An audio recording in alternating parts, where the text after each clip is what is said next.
y'all, IFBB Bikini Pro, Tawna Eubanks with FitnessRx for Women magazine. I'm here at my home destination, Dallas, Texas, and this is my Figure 8 series.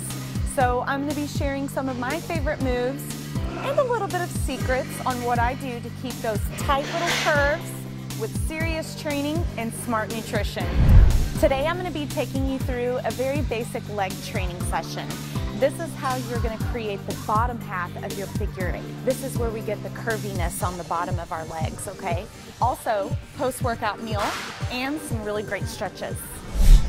Okay, so I headed over to the leg extension machine. In the leg extension, instead of just kicking and swinging your legs, I really want to focus on that outer sweep and squeezing. So what we're going to do is keep our knees together and we're going to point our toes. Now when we extend the leg up, I want to rotate the knee in. This is going to help direct the outer sweep, the quad. So today the focus is on the outer to create that nice little round bottom part of our Figure 8. So as I'm doing my leg extensions, I don't like to go super heavy. I am trying to build, but mainly I'm trying to get that volume in the pump. If I train them too heavy, for me, that my quads tend to develop quickly.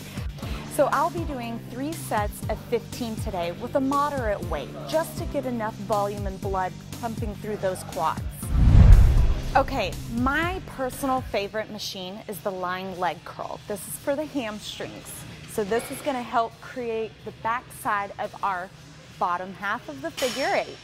On this specific movement, if you're going too light, you have a tendency to swing it up and swing it back down. This movement should be nice and controlled, all the way up and letting it go down. So a nice forceful movement on the way up and lightly letting it down on the negative. For me, I like to go a little bit heavier on the lying leg curl machine. I'm a little stronger on this machine, so I like to challenge myself. Today, I'm gonna do 3 sets of 12, pretty heavy weight. An important key to remember with the lying leg curl is to keep your hips and your butt down on the pad. If you let them come up, this takes the movement out of the hamstrings. You can also have a buddy or a friend help push your hips down to keep the weight and the pressure down.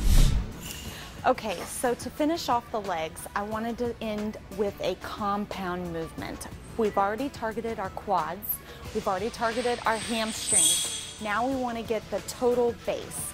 So instead of doing just a very basic squat, I wanted to take it to the Smith machine and do what I call 1.5. So you'll go all the way down, halfway up, back all the way down, and all the way up. I like to do 3 sets of 15 or so. This is a lighter weight. This is really to get more volume and pump all through the legs. So it's good to do at the end of your workout once you're tired. So the key right here is to make sure that your feet and knees are in line with each other. With the Smith machine, it's a little bit different just because it is constricted and it's not a free weight. So you're going to need to make sure that your knees and your legs are a little further in front so that you're able to sit back into the movement and press up all through the legs. On the 1.5s, you want to go down for your first squat position, just a little below 90 degrees, so that you can come halfway up, and then you're going to squat below 90 degrees so that you can get a full range of motion on the way back. This is going to be the best way to get the full range of motion at the end with that pump of the 1.5.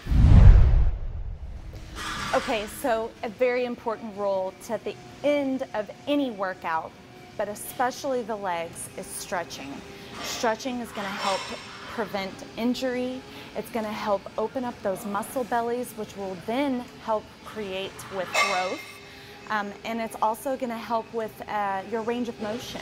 So the 2 stretches I'm doing right now is, the first one is for your hamstrings. So I'm just laying flat on my back, and I use the rope today, but I'm putting the rope around the bottom of my foot, and I'm keeping my foot flexed.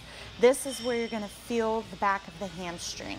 Then you want to make sure that you keep your knee locked out If you bend it too much, you're not going to get the maximum stretch. This next stretch is for our quad. What I'm doing is just kneeling on my left leg here. I'm putting my right leg behind me, and I'm just going to put the rope around the top of my foot this time and pull from up behind me. Stretching, you should hold your movements about 30 seconds or so. If you want to stretch to feel the muscle, you don't want to feel any pain. So know your boundaries for your muscles and your physique, and don't go past them. Okay, so legs are done, stretching's done. It's time to feed the muscles. My favorite meal of the day is always my third meal of the day, carbs. Carbs fuel the muscles. They fill those muscles back up, okay? So a really good carb source I'm eating today is white rice. It's a fast-acting carb, so it's going to get to the muscles quick. I also have some broccoli, and I have some chicken.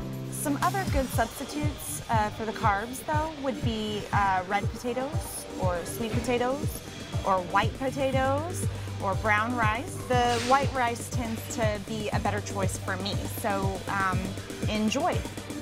Well, that's all I have for today, but stay tuned for more of my Figure 8 series on FitnessRxWomen.com. For now, I have to eat.